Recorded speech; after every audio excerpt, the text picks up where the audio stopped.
Si vous aimez le mystère, le paranormal, et que vous souhaitez en savoir plus sur les recherches en cours, eh bien restez avec nous sur Fréquence Évasion et découvrons ensemble en compagnie de scientifiques et de témoins les phénomènes que l'on dit surnaturels. Patience, c'est dans une poignée de minutes sur Fréquence Évasion. Fréquence Évasion. Fréquence Évasion. Dans quelques instants, la clé du mystère, l'invité aujourd'hui, Marc Gray, ufologue. On se retrouve dans quelques instants, à tout de suite. De Menton à Toulouse, Radio Fréquence Évasion, le soleil du Grand Sud. Fréquence Évasion vous donne l'écho du Grand Sud. Chaque jour, Fréquence Évasion est sur le terrain. De la Côte d'Azur au pays camarguais et languedocien, Fréquence Évasion vous fait vivre l'actualité du Grand Sud. Fréquence Évasion, www.fréquenceévasion.com.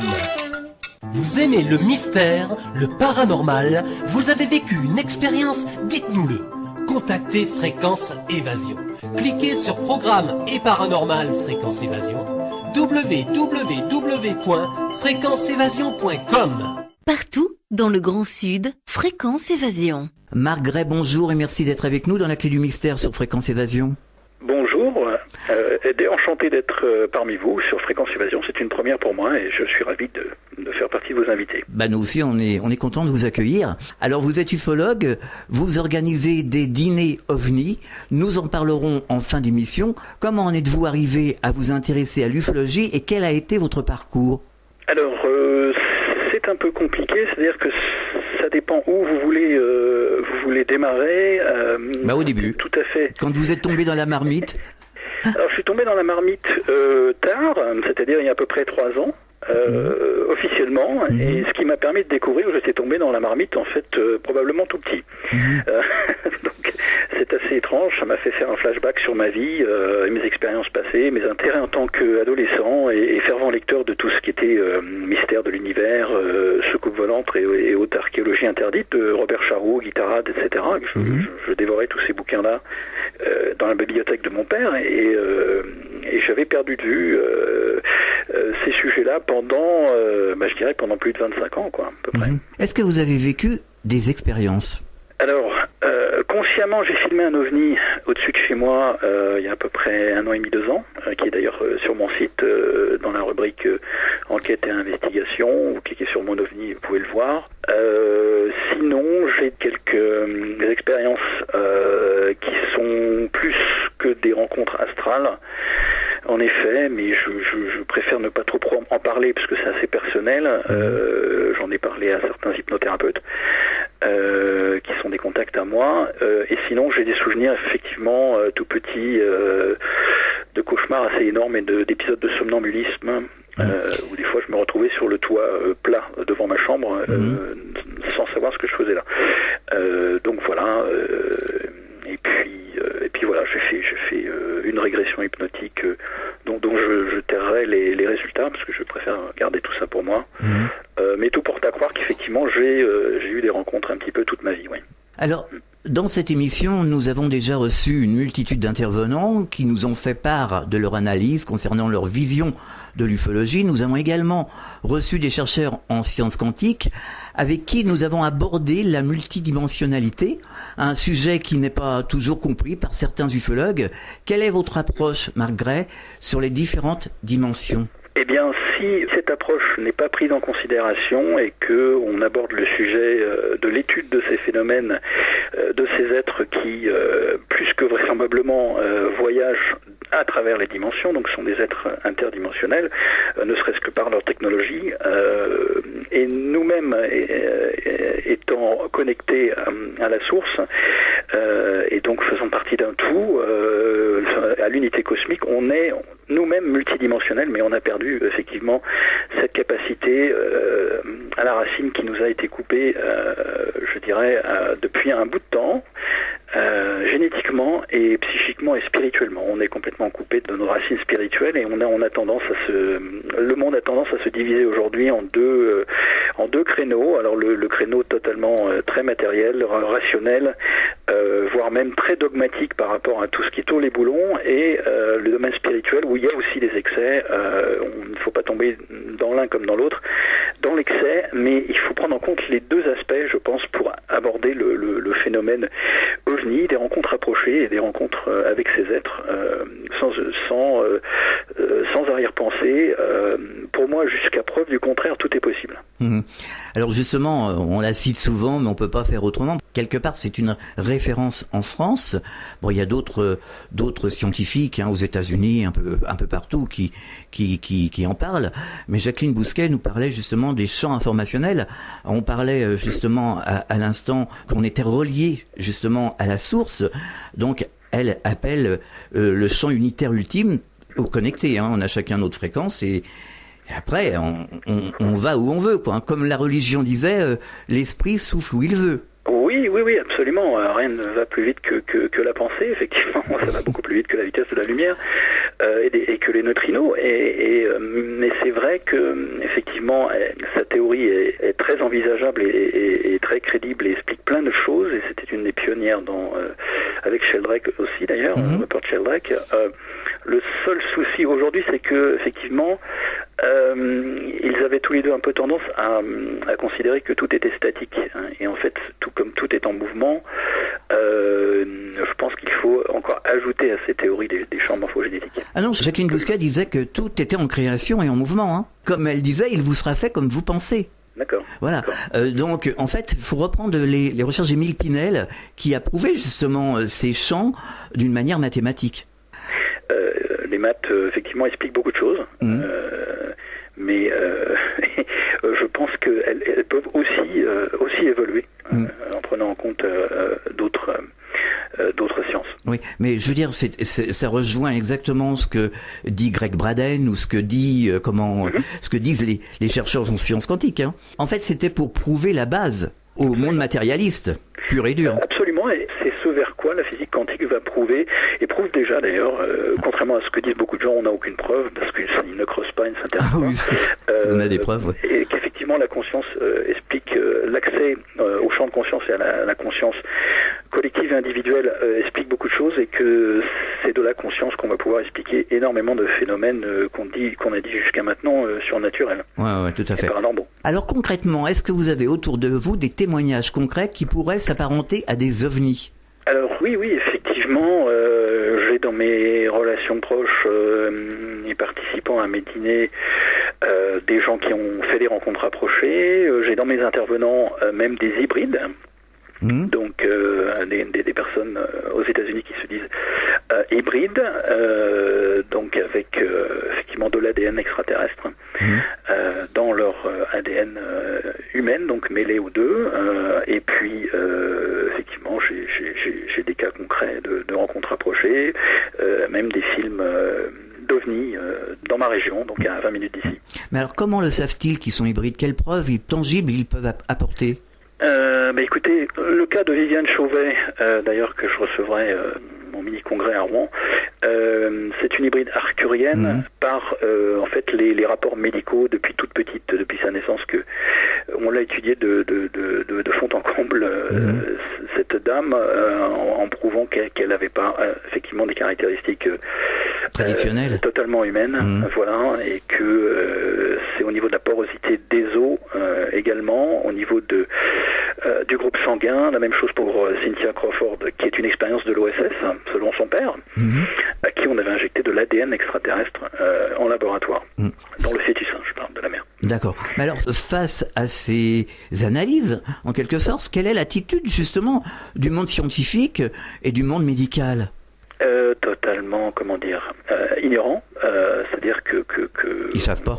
On balaie du revers de la main toutes ces suppositions, tant que ces gens-là ne font pas trop de bruit et ne parlent pas devant des foules de millions de personnes, ça ne les inquiète absolument pas. Il y a pas ils s'en moquent totalement. C'est comme beaucoup de choses dont on n'a aucune conscience, puisque tout ce dont on nous bombarde, ce sont des dogmes. Le darwinisme, la rationalité, le taux les boulons, le cartésianisme, tout, le matérialisme, et les mauvaises nouvelles. C'est vrai. Là, on est super bombardé de mauvaises nouvelles, ça c'est clair. Alors, mais vous avez donc eu la chance de rencontrer d'autres personnes justement qui se disent hybrides comme ça? Alors, à part 3 américaines, effectivement, en France, Pour l'instant, non. On a une intervenante française donc qui s'appelle Minanda, qui elle dit être née d'un père, je crois, de Saturne et d'une mère vénusienne. Mhm. Donc c'est une conscience en fait, une âme incarnée sur Terre, alors ce qu'on appelle des starseeds en anglais, ce sont en fait des âmes, des consciences extraterrestres qui se sont incarnées en humains. Voilà, pour diverses raisons. Il n'y a pas de raison de penser que l'âme ne s'incarne que sur Terre au fur et à mesure des incarnations. Ah non, on a la preuve. Hein. D'ailleurs, les personnes avec qui on travaille depuis des années, qui ont fait des NDE, enfin des gens qui sont sortis de leur corps, qui sont allés dans le monde astral, nous disent que les planètes, notamment Nicole Dronk, je ne peux pas faire autrement que de citer, puisque c'est quand même une référence, nous dit qu'on lui a dit de l'autre côté, et elle a vu aussi, on lui a fait voir, que l'univers grouillait de vie. Hein, et pas forcément dans la 3e dimension, hein, on parle de 5, 6e dimension. Vous savez, on a découvert des plusieurs milliers d'exoplanètes déjà. Oui, tout à fait. Continue tous les mois. Oui. Et ça, c'est avec le bout de la lorgnette de notre longue vue, je dirais, avec Kepler et autres sondes dans l'espace. Donc, c'est vraiment une vue limitée de ce qu'on pense être l'univers et les galaxies. Donc, j'imagine qu'à travers les dimensions et avec des centaines de milliers d'années-lumière plus loin auxquelles on ne peut pas accéder à l'œil nu, parce que c'est vraiment que des considérations purement matérielles et tridimensionnelles. Ouais, tout à fait. On voit déjà 2000 planètes qui pourraient abriter la vie de façon similaire à la Terre. Donc on ne peut pas considérer, comme disait Carl Sagan, ce serait vraiment un gâchis d'espace que d'avoir aucune vie dans l'univers. Oui, alors parce qu'on nous dit souvent, maintenant c'est ce qu'il y a sur la Lune, on voit ce qu'il y a sur Mars, la vie ne peut pas exister sur Mars, oui, mais peut-être en 3e dimension, mais pas en 5 ou 6e dimension. Alors c'est ce qu'on nous dit, mais c'est pas forcément ce qu'on y voit. Je veux dire, les images de la NASA, les images qu'on nous retransmet sur Terre, officiellement, ne sont pas forcément celles qui ont été appréhendées sur place. Donc là aussi, j'ai des doutes. Oui, mais d'après comment le calcul des températures, etc., on s'aperçoit que visiblement, une vie comme la nôtre ne pourrait pas exister. Une vie comme la nôtre peut-être, une vie différente c'est autre chose. Moi j'ai d'autres informations, d'autres sources, plusieurs sources d'ailleurs qui disent, d'ailleurs la personne qui a fait une NDE que j'ai reçue, le guérisseur, au dernier repas, au dernier dîner, qui s'appelle David Armstrong, lui m'a dit clairement que ses guides lui ont appris que la Lune était un satellite artificiel de la Terre. Et c'est ce qui régit nos marées, nos humeurs, notre vie, etc. Donc voilà, le centre de pilotage serait sur la face cachée. Donc là, à la rigueur, on peut dire qu'il y a de la vie là-haut. Je ne pense pas que ce soit terrien, mais c'est très possible qu'il y ait une vie extraterrestre sur la Lune. Est-ce que ça serait aussi d'autres satellites, le satellite Phobos de Mars, Ganymède de Jupiter et d'autres satellites qui seraient aussi habités. Est-ce que ce ne serait pas des bases extraterrestres ? Oui, très probable. Celle de Ganymède en est une, d'après mes sources. J'avais reçu Sixto Paz Wells, aussi un contacté péruvien qui m'a confirmé ça. Qui, lui, par une porte interdimensionnelle, aurait passé quelques jours, justement, sur Ganymède. Ah oui. Et alors, qu'est-ce qu'il est revenu à quelle information ? La description de la planète, de ces êtres, ces grands êtres, d'ailleurs dont je ne sais plus la provenance, je ne sais pas si c'était les Pléiades ou Sirius, je ne sais plus, c'était l'un ou l'autre, des êtres humanoïdes qui est venu le rencontrer là-haut et quand il est passé de l'autre côté de la porte. Donc voilà, c'est son témoignage à lui. Et à plusieurs personnes qui font du channeling aussi, et d'autres personnes qui sont des hybrides et qui aussi ont des guides. D'ailleurs, Monique Mathieu, avec qui nous avons fait une émission, Anne Givaudan, Daniel Mauroy aussi, font du channeling et ont des contacts, mais pas forcément, et eux ils précisent que c'est pas forcément avec cette dimension, avec la 3D si vous voulez. Oui, effectivement, mais comme la ligne est très très fine entre les fréquences vibratoires, les taux vibratoires donc de chaque fréquence dans une dimension et entre les dimensions, parce qu'on est quand même dans des multivers. Et je pense que c'est la physique quantique qui le prouve aujourd'hui. On vit dans des multivers. La limite est très fine, entre un taux vibratoire, une fréquence vibratoire différente dans la même dimension, Donc des êtres peuvent se promener ou exister à côté de vous et vous ne les verriez pas. C'est pas pour ça qu'ils sont dans une dimension différente. Ils peuvent très bien évoluer sur un taux vibratoire ou une fréquence vibratoire totalement différente. Et c'est sûrement ce qui se passe dans les cas d'observation d'OVNI. C'est qu'il y a une rencontre de fréquences en fait entre ces engins, ces êtres à un moment T avec les humains qui sont branchés sur la même fréquence comme une station radio, quoi. Si c'est ce que j'allais vous dire. Je fais souvent la référence avec les stations radio. Surtout avant, quand on avait l'aiguille qu'on déplaçait, on quittait une station et hop, on accrochait l'autre. Voilà. Donc elles étaient toutes proches. C'est bien ça. On marque une pause, c'est la clé du mystère, on revient dans quelques instants. Vous écoutez Fréquence Évasion, Midi-Pyrénées, Languedoc-Roussillon, Provence, Côte d'Azur. Chaque jour sur Fréquence Évasion Grand Sud, info, loisirs, culture, environnement et détente. Fréquence Évasion, www.fréquenceévasion.com. Radio Fréquence Évasion, Principauté de Monaco, Grand Sud. Nous sommes de retour, c'est la clé du mystère, toujours en compagnie de Marc Gray, ufologue. Alors on s'entend, dans les années 90, Marie-Thérèse de Brosse était intervenue dans l'émission de Marc Menant sur Europe 1 et avait évoqué les enlèvements extraterrestres, les abductions. Quelle est votre position sur ce sujet et quel crédit peut-on apporter à ces témoignages ? Alors, tout le crédit du monde, puisque j'ai reçu pas mal de chercheurs sur ça. J'ai fait un petit peu le tour du monde des principaux chercheurs, en fait, des tauliers de ce domaine. J'ai interviewé donc Yvonne Smith, qui est une hypnothérapeute américaine. J'ai interviewé David Jacobs, j'ai interviewé Eve Lorgan, j'ai interviewé Corrado Malanga en Italie, et plein d'autres en fait chercheurs spécialisés dans les abductions. J'ai interviewé des abductés, ce que j'appellerais plus des experienceurs. J'ai traduit même le dernier discours en Italie par le biais de Paola Harris en français, donc le dernier discours de John Mack en Italie. Donc j'ai eu l'honneur de traduire son dernier discours. Bon, j'ai pas mal fait le tour du sujet et évolué moi-même sur la question, en fait. Je pense que c'est une question de perspective, d'approche, et que j'ai même fait une séance, en fait, avec un groupe de soutien, d'ailleurs plusieurs groupes de soutien, un groupe de soutien aux abductés en Angleterre, Joanne Summerscale, et aussi un groupe de soutien aux États-Unis à Las Vegas avec Miesha Johnston, et ma position a très très évolué là-dessus parce que on peut pas uniquement considérer un son de cloche. Il faut prendre en considération toutes les perspectives, tous les sons de cloche, du positif au négatif. Le premier aspect étant que on a des preuves concrètes, matérielles, physiques, les implants, les traces physiques, je dirais les témoignages de tierces parties qui ont vu des enlevés se faire enlever. Ah oui, oui. On a le cas de Travis Walton, on a le cas de Linda Corpel, on a plein de cas un peu partout. On a même des cas de mon voisin Fabrice qui a été enlevé, donc voilà, on a des témoignages d'OVNI et ses voisins. D'ailleurs, il est même passé sur M6 dans l'émission de Stéphane Alix. Ouais. On peut pas nier qu'il y a des traces d'implants aussi. Feu Dr Lear, donc on regrette qu'il n'est plus là pour nous parler en personne, a bien fait de l'extraction, de la chirurgie d'extraction d'implants.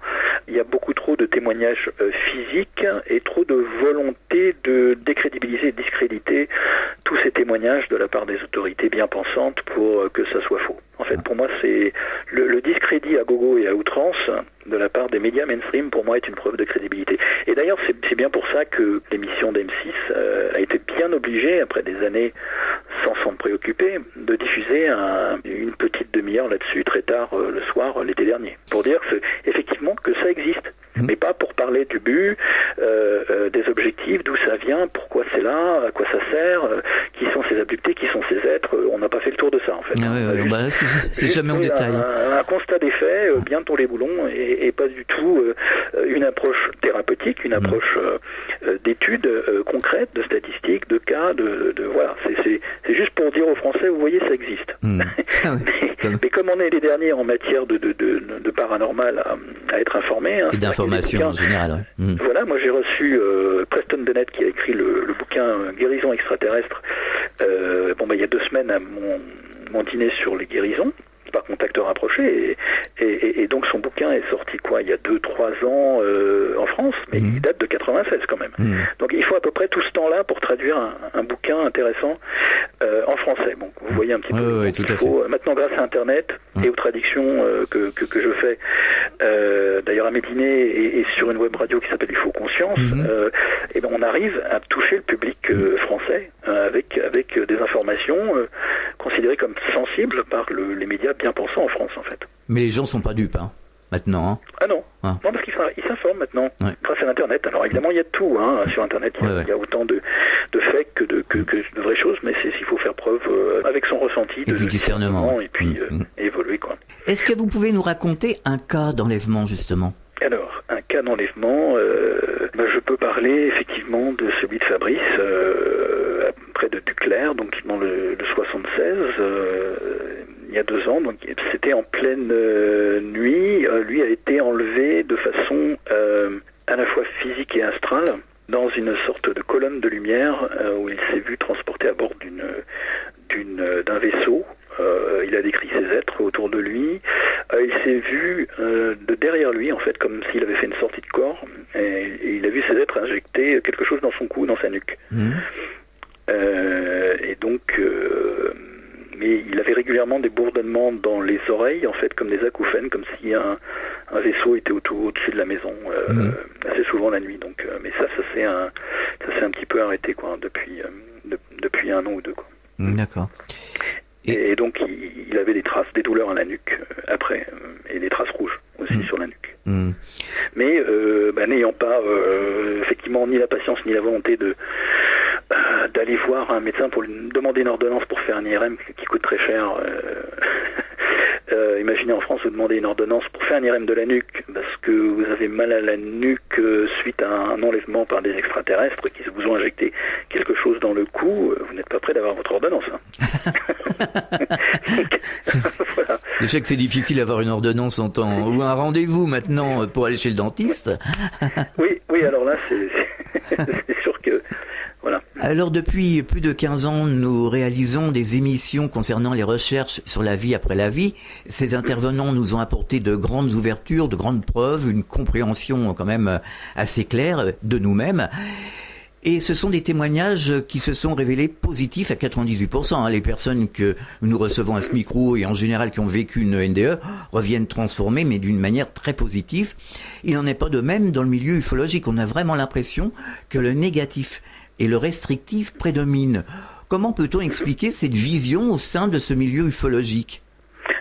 Par désir du sensationnel, désir de tout négativiser par rapport à ces rencontres traumatiques, parce qu'il y a aussi, il faut quand même le dire, des rencontres rapprochées qui peuvent être assez traumatiques, parce que déjà la peur de l'inconnu, voir des êtres de tout poil, et même sans poil d'ailleurs, se présenter à vous, que vous ne connaissez pas, c'est la peur de l'inconnu qui prédomine, et en général il y a une manipulation mentale qui se fait.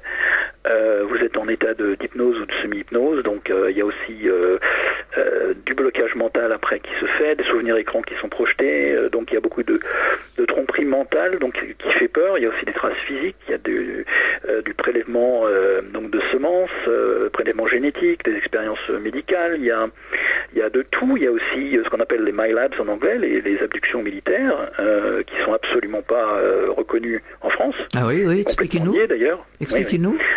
Qui sont en général faites par des militaires après auprès des enlevés qui sont d'abord passés dans les mains purement, je dirais, extraterrestres ou d'êtres interdimensionnels, mais il y a aussi des militaires qui coopèrent et collaborent avec des espèces extraterrestres pour réenlever ou enlever des contactés, des expérienceurs et des abductés. Voilà, pour faire des expériences sur leur esprit, des expériences sur elles. Donc il y a un fort intérêt de l'armée, je dirais, de l'ombre pour le phénomène.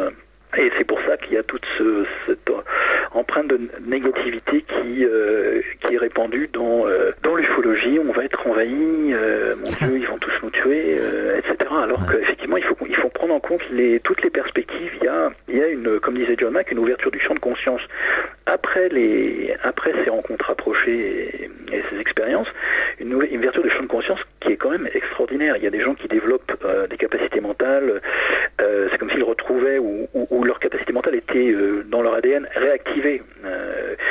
C'est 95% d'ADN poubelle, quelque part dedans, on dirait que des cellules ont été, des brins d'ADN ont été réactivés pour leur donner des capacités télépathiques, des capacités de prémonition, des fois ils arrivent à faire de la télékinésie, d'autres viennent avec des formules mathématiques ou scientifiques pour inventer un moteur à eau, par exemple. On a aussi le cas d'un abducté qui est revenu et a déposé un brevet d'un moteur à énergie propre ou à énergie libre. Il y a aussi David Hamel au Canada qui est revenu avec les plans d'une soucoupe carrément après ses rencontres rapprochées. Donc il y a vraiment d'autres cas, et aussi des gens qui guérissent, des gens qui ont du magnétisme, qui reviennent avec ces capacités-là. Donc il n'y a pas que du mauvais. Les ufologues, en fait, il y a une partie des ufologues qui font de la recherche qui sont en fait plus ou moins financés par les gouvernants, l'appareil d'État, et qui sont là pour faire du négativisme à outrance, en occultant totalement les expériences positives d'ouverture de champ de conscience qui s'est passé avec certains de ces êtres et pour certains de ces abductés, en fait. Donc il y a les deux. Je suis certain et convaincu, après avoir étudié les deux côtés du miroir dans la dualité qui nous caractérise, parce que c'est là-dedans qu'on vit cette expérience humaine dans la totale dualité. Donc c'est pour ça qu'on est obligé de considérer le positif, le négatif, ces polarités qui nous sont imprimées dès la naissance, donc et formatées, mais on a beaucoup plus de négativisme ambiant, je dirais, en ce moment, parce que en ce moment, parce que je pense que les champs de conscience extrêmes, dans les deux sens, sont en train pas de lutter, mais de se séparer,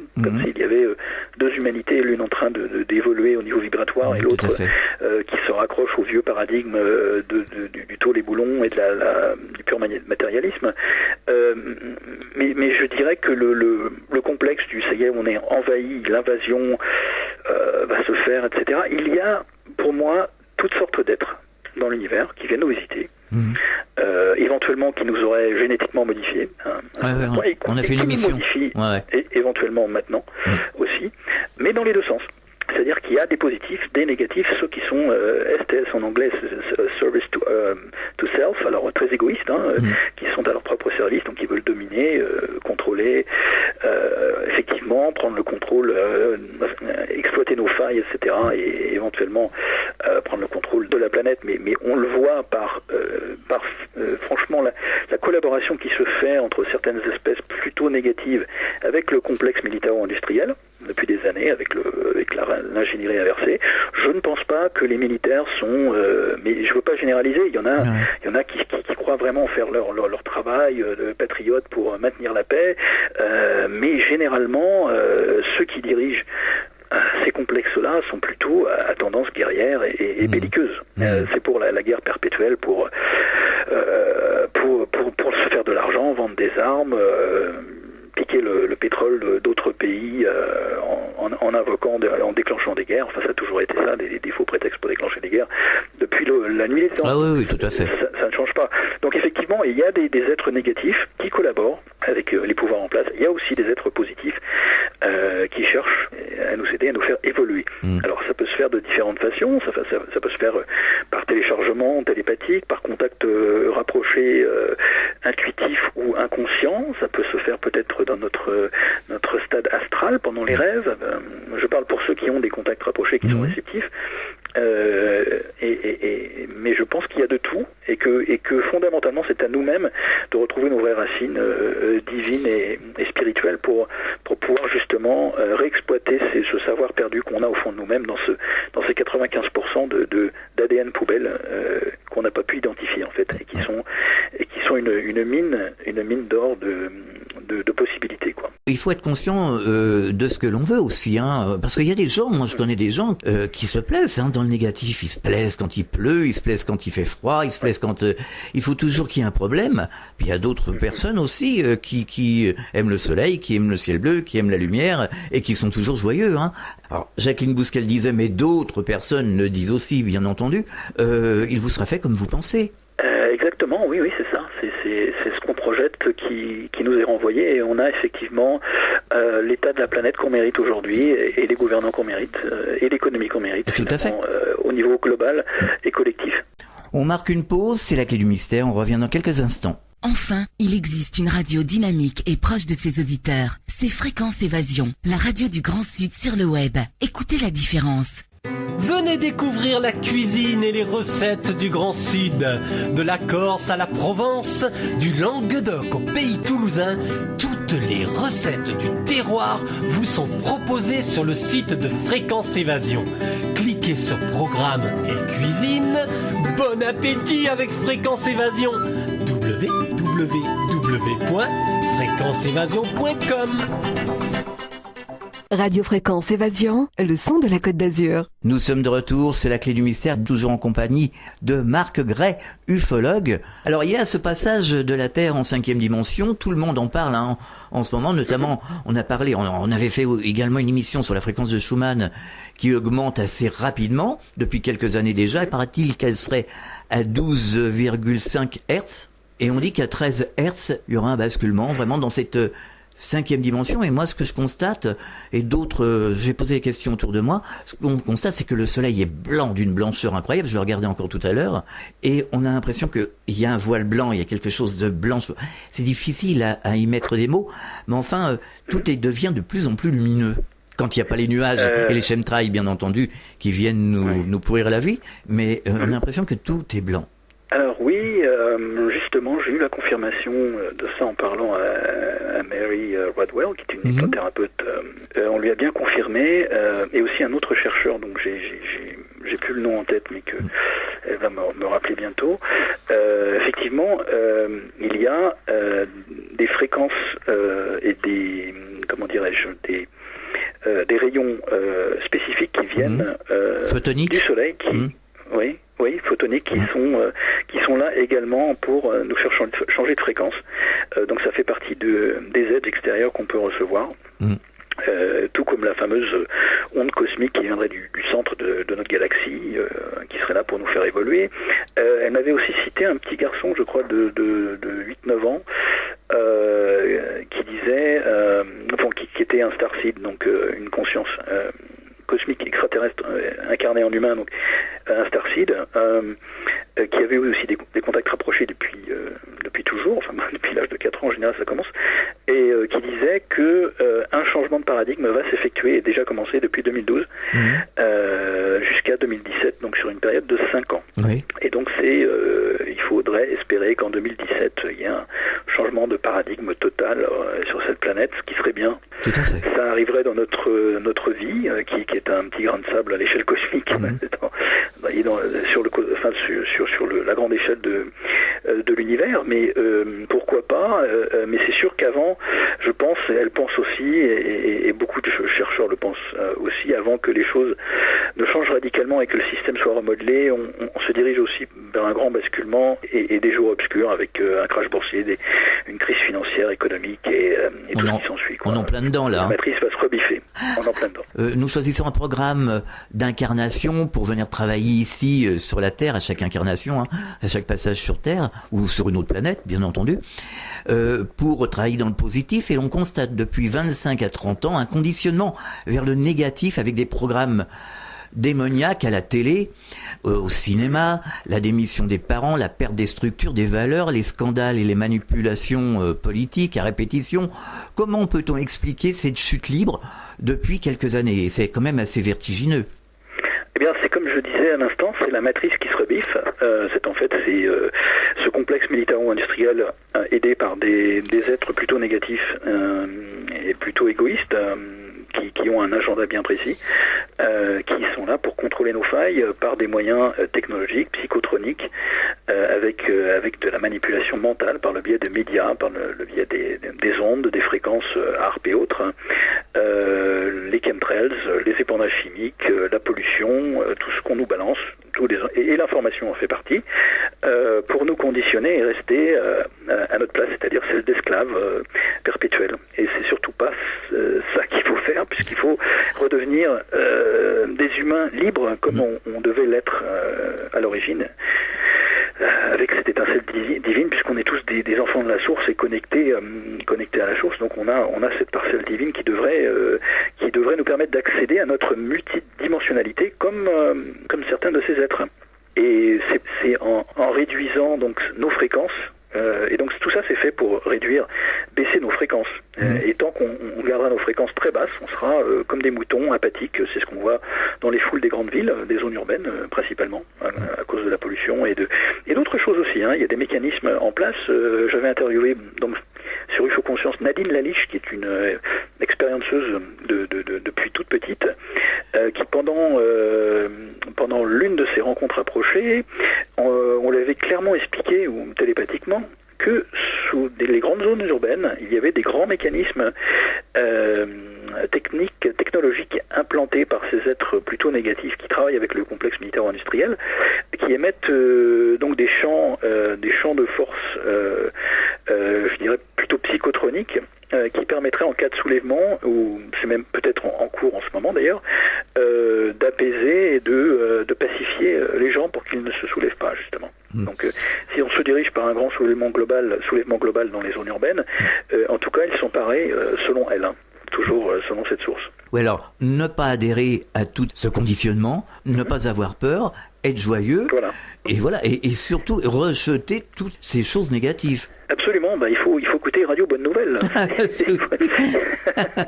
Chez nous aussi, je veux dire, Radio Bonne Nouvelle, ça existe, oui, tout à fait. Mais il est vrai que, moi je connais des gens qui sont vraiment rayonnants, quoi. Rien ne les atteint.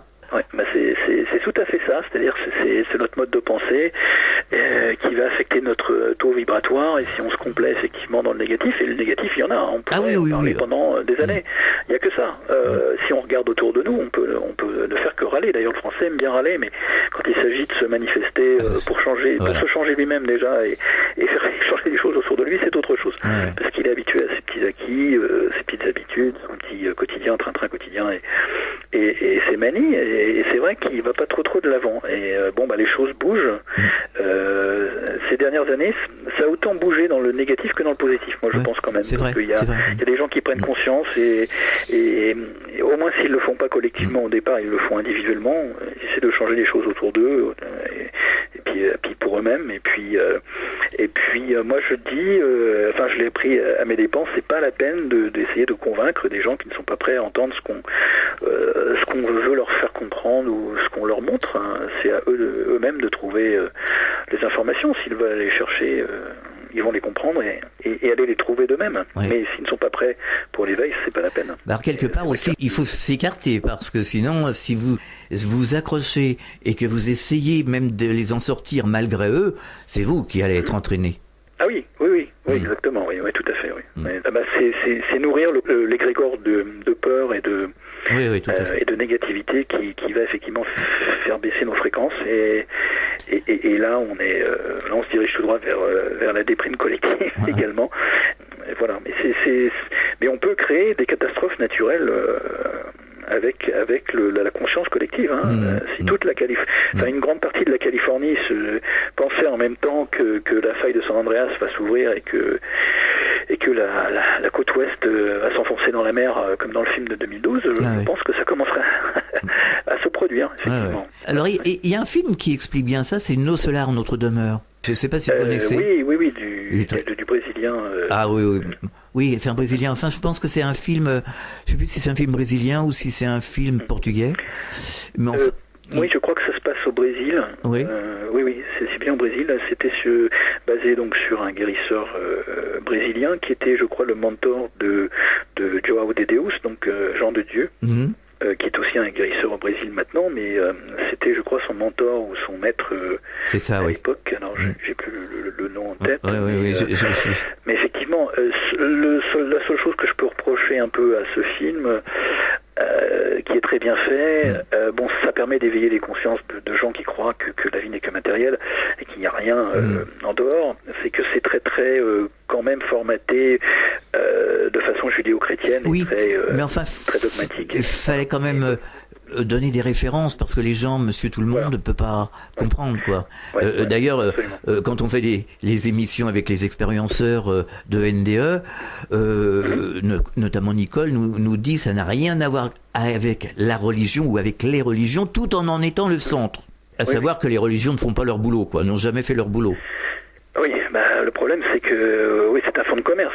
Et oui, voilà. C'est un instrument de domination, de contrôle, un fonds de commerce. Quand on voit l'Inquisition, les croisades, et puis les guerres de religion, enfin c'est un prétexte aussi. Voilà, c'est la géopolitique a remplacé les religions, mais enfin on s'en sert encore aujourd'hui. Mais je veux dire, en fait, ce sont des déformations de paroles d'êtres spirituellement avancés et de maîtres ascensionnés qui sont venus, effectivement, des divinités qui sont venues nous rendre visite et qui ont, à mon avis, et qui existent bien dans d'autres dimensions. Ah oui, tout à fait. Qui sont incarnées sur Terre et dont les paroles ont été déformées par les hommes pour s'en servir comme instrument de contrôle. Mais il y a une identité, effectivement. Il vaut mieux un peu de spirituel que pas du tout de spirituel, mais par contre l'intégrisme n'est pas du tout à prôner, puisqu'il n'est qu'un instrument déclencheur de toutes les hostilités et des chocs de civilisation qu'on peut voir aujourd'hui et exploiter de tous les côtés. Donc c'est ça le problème. Il faut sortir du dogme religieux, parce que le spirituel c'est égal notre esprit, notre conscience tout simplement. Absolument. Tout, hein. Et maintenant, il faut se dire aussi qu'on est conditionné dans une matrice, donc un univers holographique, et que notre formatage pendant cette vie-ci, cette incarnation-ci, va se prolonger après la mort. Donc, c'est-à-dire que chaque culture va voir après la mort physique un accueil plus ou moins religieux selon son conditionnement de formatage de l'esprit dans cette vie-ci sur Terre. Donc il se peut qu'on soit aussi emprisonné dans cette matrice de réincarnation sur Terre par ce conditionnement et ce formatage culturel et religieux. Donc il faut vraiment, je pense, pour accéder à cette multidimensionnalité, cette liberté de choisir après pour notre âme la prochaine incarnation, se sortir complètement de ces formatages en fait. Il faut penser autrement. Penser par nous-mêmes. Penser autrement et en tant qu'âme et en tant qu'être spirituel, mais pas forcément soit chrétien, soit bouddhiste ou autre, mais il faut se sortir de ce formatage parce que ce dogme se prolonge au-delà de la mort physique en fait. Donc cette vie après la vie, je pense que l'âme est conditionnée pour se réincarner et nous renvoyer dans la matrice. Et ça c'est une forme d'esclavage au-delà de la mort, de réincarnation en réincarnation, de croire qu'on est là pour régler des choses à chaque fois, qu'on est obligé de revenir, qu'on a péché, qu'il faut réparer ceci, qu'on a mal agi, enfin se culpabiliser à perpétuité, ça peut nous faire revenir des milliers de fois dans la même matrice de souffrance qui est l'expérience terrestre jusqu'à maintenant. Et puis on est prisonnier en fait de cette boucle temporelle et d'incarnation-réincarnation. Enfin, je pense que c'est un moyen d'appréhender les choses pour essayer de se sortir ou au moins de choisir consciemment après cette incarnation-ci, la prochaine quoi. D'ailleurs, voilà. Nicole Dron nous disait quand elle était de l'autre côté, on lui a pas demandé de quelle religion elle était, si elle était riche, pauvre ou n'importe quoi, et de quelle couleur elle était. On lui a dit comment as-tu aimé, qu'est-ce que tu as fait pour les autres. Point. C'est tout. Donc, ce qui prouve bien que ça n'a rien à voir avec la religion. Hein. Ah oui, absolument. Donc il y a beaucoup de gens qui n'ont pas grand-chose à dire, mais qui sont coincés dans l'ego et qui n'ont pas fait grand-chose pour les autres. Voilà, tout à fait. Oui, ça c'est clair. Donc là, on en connaît beaucoup, et c'est vrai que je me demande s'ils leur posent la même question quand ils sortent, mais bon. Mais encore une fois, il ne faut pas culpabiliser, il ne faut pas juger. Je pense que quand on sort de la culpabilisation et du jugement, on sort de la matrice. En fait. Oui, c'est là où notre libre arbitre au niveau de notre âme qui est une énergie incommensurable et qui, d'ailleurs, selon beaucoup de chercheurs, et là depuis des mois j'ai beaucoup de témoignages de ça, l'âme en fait a plusieurs aspects, plusieurs incarnations simultanées en même temps dans plusieurs dimensions, donc entre 2 et 6 pour les plus gourmands. Donc on peut avoir plusieurs vies, plusieurs incarnations simultanées dans plusieurs dimensions à la fois. Alors c'est une bonne chose que il n'y ait pas trop d'interférences et qu'il y ait un voile de l'oubli qui se fait entre nos incarnations simultanées par rapport à notre âme à laquelle on est connecté, quoi. Sinon on deviendrait complètement schizophrène et on perdrait la raison. Mais il y a des exemples justement de flashback, d'incarnation simultanée dans le cas d'un contacté franco-luxembourgeois qui s'appelle Anton Parks, qui a écrit pas mal de bouquins là, avec qui j'étais en contact récemment, qui lui a des flashbacks de l'autre incarnation de lui-même qui vit dans une époque d'un lointain passé, au moment de notre création génétique sur cette terre, par des êtres venus d'ailleurs. Et lui vit ses flashbacks, c'est ce qui lui a inspiré justement ces bouquins. Mais ce qu'il considère comme flashback, c'est peut-être pas du tout un flashback. Ce sont des vies simultanées, puisque le temps n'est pas linéaire, et ça c'est encore prouvé en physique quantique. Ah oui, tout à fait. Passé, tout à fait. présent, futur, tout chacun. Tout se tient, tout est connecté, interconnecté en même temps. C'est même, ça pourrait même être notre futur qui déterminerait notre présent. Donc c'est oui, tout à fait. Tout à fait. C'est la vérité. William Brown. Mais donc lui, si ça se trouve, vit à une intrusion de cet autre aspect de son âme, incarné dans une autre, mais dans cette dimension-ci apparemment, puisque c'est ici sur Terre que ça s'est passé, mais à des temps reculés. Donc on peut très bien avoir plusieurs incarnations de notre âme à des temps différents dans la même dimension. Ça revient à ce que je disais au début finalement, qu'on peut être dans la même dimension, dans un espace-temps différent. Les possibilités sont multiples finalement. Ouais.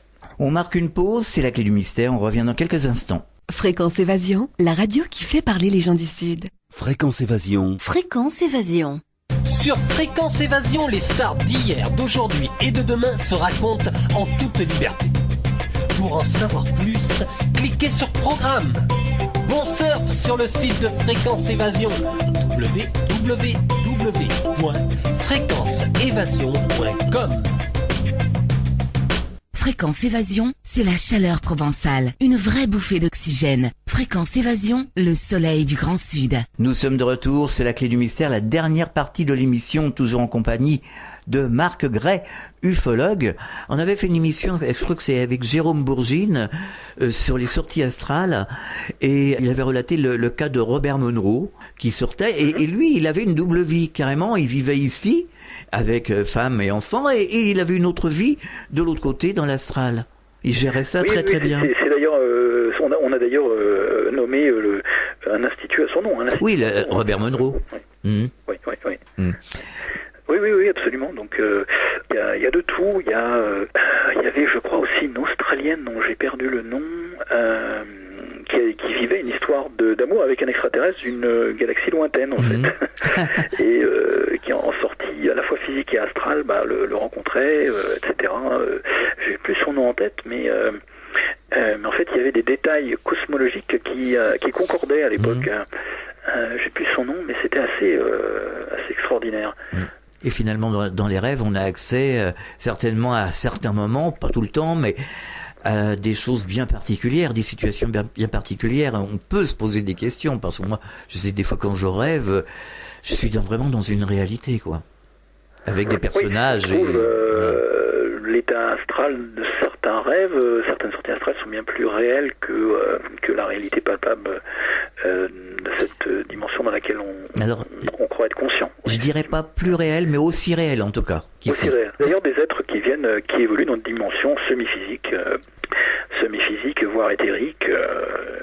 Il y a toute une organisation des dimensions, des fréquences et des multivers et des êtres qui sont effectivement semi-physiques, d'où certaines entités qui ne peuvent pas vivre de façon permanente ou même pas du tout dans cette dimension. Justement, le passage de la Terre en 5e dimension serait simplement le passage de la Terre dans le monde éthérique. Alors c'est très possible, un monde avec un taux vibratoire supérieur, une fréquence vibratoire supérieure où le physique serait moins dense. Voilà, c'est ça. Peut-être. C'est pour ça que, d'ailleurs, il paraît qu'on n'ascensionne pas tous en même temps, justement un peu à cause de toutes ces perturbations, chemtrail, lobotomisation télévisuelle, etc. Et c'est pour ça qu'il y a des gens qui voient des choses. De plus en plus, on rencontre des gens qui voient des choses, qui entendent des sons, qui, voilà. Donc, il se passe quelque chose. Rien avant, qui voyaient rien.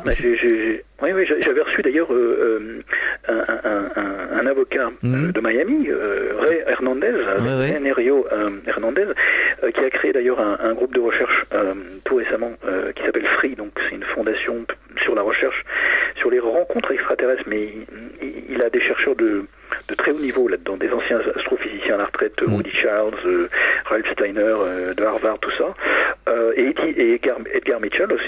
astrophysicien et astronaute. Lui était, il était procureur et avocat en milieu fiscal à Miami, et depuis, ce n'est qu'en 2012 qu'il a été témoin d'observations d'OVNI, mais qui l'ont complètement chamboulé sa vie au niveau spirituel. C'était un athée matérialiste total juste avant, et depuis, comme il le clame haut et fort, il est devenu plus spirituel que n'importe quel prêtre à Miami, catholique. Donc c'est assez fou. C'est grâce à ces rencontres avec ces ovnis et ces êtres, dont un disque de plasma qui a guéri sa petite chienne qui était paralysée d'ailleurs, devant lui. Et après, avec ses voisins et sa fille, il a vu un ovni de la taille d'un terrain de football au-dessus de la maison de son voisin. Donc ça a complètement bouleversé sa vie. Et il s'est mis à lire des bouquins après la guérison de sa petite chienne sur les NDE, 18 heures par jour pendant des mois entiers. Ça a complètement foutu en l'air son boulot, il pouvait plus fonctionner, etc. Il s'est demandé pourquoi, etc. Et en fait, c'était une ouverture de conscience provoquée, c'était comme une sorte de guidage télépathique qui lui a fait cofonder donc ce groupe de recherche sur le contact, en fait, pour expliquer, grâce à des physiciens quantiques, des chercheurs, des hypnothérapeutes, un petit peu partout dans le monde, avec cette fondation-là, expliquer par la connaissance de la conscience, des champs de conscience, comment on peut appréhender ces phénomènes paranormaux, de vie après la vie, de rencontres rapprochées avec des êtres interdimensionnels, pour aussi révéler les fondements de notre nature humaine. C'est le but, en fait, pour savoir d'où on vient, quelles sont nos capacités réelles, qu'est-ce qu'on a perdu, à quoi on peut accéder. C'est une étude de la conscience, en fait. C'est un voyage vers la conscience, et je pense que les NDE en font partie aussi. Tout à fait. On réalise, comme toute sortie astrale, effectivement, sortie de corps, décorporation, ça en fait partie aussi. Dès qu'on est sorti de ce maudit corps, là, il n'y a plus de problème. Voilà. On voyage. On a compris que la conscience existe en dehors du corps physique, et puis et c'est là que les choses commencent à s'ouvrir pour nous. Tout à fait. Au niveau des perceptions. Alors Marc Gray, comment se déroulent ces dîners OVNI? Comment vous organisez ces dîners? Alors je tente d'en faire un à peu près 10 fois par an, donc tous les mois, et puis je reçois vraiment des intervenants aux quatre coins du monde. D'ailleurs, j'essaye de rentrer en contact avec des chercheurs d'Europe de l'Est et de Russie, c'est pas facile. La Chine, l'Asie, c'est pas évident. Là, l'Australie, ça va être un peu plus facile. En général, des chercheurs français qui viennent soit sur place, soit via Skype en vidéoconférence nous parler. Des Américains, des Canadiens, des Péruviens, des Argentins. En fait, on a fait le tour en Angleterre, l'Italie. On a fait un petit peu le tour du monde, le Portugal, et qui viennent nous parler de nombreux sujets différents. La dernière fois, c'était des guérisons des extraterrestres, donc des guérisseurs cosmiques, comme je l'ai appelé.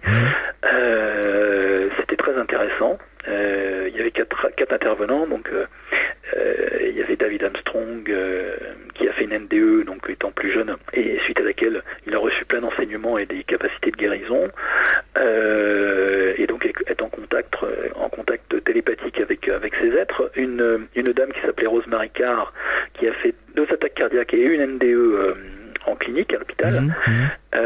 Et après, grâce à une statue fabriquée par la dame hybride qui s'appelle Cynthia Crawford, qui canalise ses énergies extraterrestres, a vu un être extraterrestre près de son lit, l'a touché, et en fait après a refait des analyses à l'hôpital, et toute trace de ces 2 crises cardiaques, attaques cardiaques, avaient complètement disparu.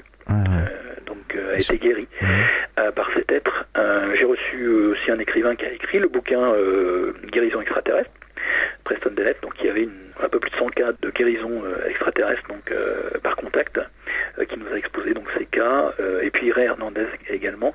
Mais tous les mois, c'est vraiment sur des thèmes différents. On a abordé aussi la vision des religieux. C'était très intéressant.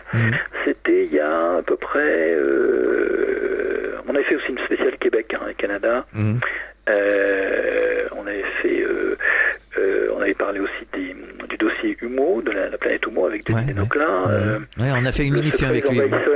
Avec Peter Knight, donc qui a écrit sur le décryptage du bouquin, de la série télé des envahisseurs des années 60. On avait aussi reçu à distance pour ce cas-là l'acteur lui-même sur Skype au téléphone, Roy Finas. Oui, c'est ça. Qui a, je crois, à peu près 73 ou 76 ans. Oui, sûrement, oui. Qui pète encore la forme. Heureusement. Oui. Et puis, on avait parlé aussi d'extra-terraformation.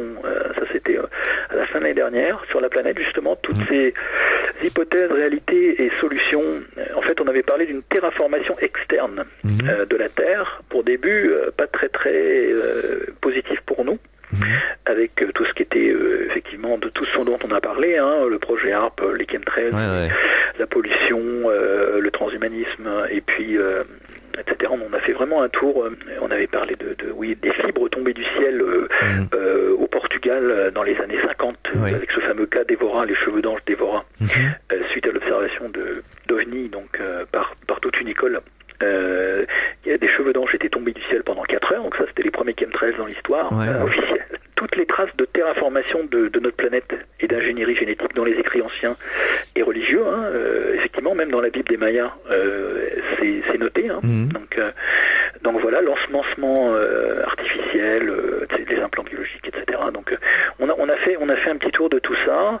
On a évoqué le transhumanisme, les nanotechnologies. Qu'est-ce qu'on avait on avait reçu un Américain qui justement était atteint des morgellons, maladie des morgellons. Qu'est-ce qu'on avait fait? On avait parlé aussi de géobiologie et d'orgonite comme méthode pour déparasiter l'environnement proche. Voilà, avec les techniques d'harmonisation de Wilhelm Reich et le concept d'énergie vitale. On avait parlé de ça aussi. Voilà. Et vous recevez de nombreux invités, c'est bien. Oui, d'un peu tous les thèmes. Comme je vous dis, on a eu des ufologues de l'Amérique du Sud. On a aussi reçu le dernier disciple de Sitchin, de Zecharia Sitchin, qui s'appelle, sur les Anunnaki, qui s'appelle Neil Freer, qui a 84 ans maintenant. On avait fait évoquer le programme hybride avec David Jacobs, donc Ludovic Chatier et Eve Lorgan aussi. Et comme je vous dis, on avait fait aussi un repas sur la vie extraterrestre considérée par les religieux, et c'était très très intéressant, contrairement à ce qu'on peut croire de façon restrictive par rapport à la religion. Eh bien, en creusant un peu, on s'aperçoit que les religieux et les religions en général, et les écrits anciens dans les Védas et dans la Bible, avec une seconde, troisième ou 10e lecture, sont bien plus ouverts que ce qu'on croyait sur la question extraterrestre. Et c'est carrément reconnu par les Védas, avec les différents systèmes planétaires, inférieurs, supérieurs. La Terre se placerait au milieu pour l'instant, mais tout le monde croit aux extraterrestres, chez les religieux, et c'est écrit noir sur blanc. Donc c'est assez fou de croire ça, alors que voilà, on les pense totalement lavés du cerveau, et en fait ils sont plus ouverts que la plupart des rationalistes athées. Oui, non, mais c'est surtout les chefs religieux qui nous cachent, qui essayent de nous embobiner. Voilà, c'est ça. Oui, on a vu ce qu'ils ont fait avec le pauvre Giordano Bruno, de l'Inquisition. C'est clair. Pour sa vision du cosmos, et puis voilà quoi. Mais bon, on a aussi discuté de la rencontre de Jean 23 avec un extraterrestre venu du ciel dans les jardins de Gandolfo, là, au Vatican. Voilà, et puis John Mack, etc. Mais on a reçu vraiment beaucoup de monde, Jean-Gabriel Grélé. On a reçu Lloyd de Paille, qui n'est plus des nôtres depuis la fin de l'année dernière, le monsieur qui avait en sa possession et étudié l'ADN du fameux crâne de l'enfant des étoiles.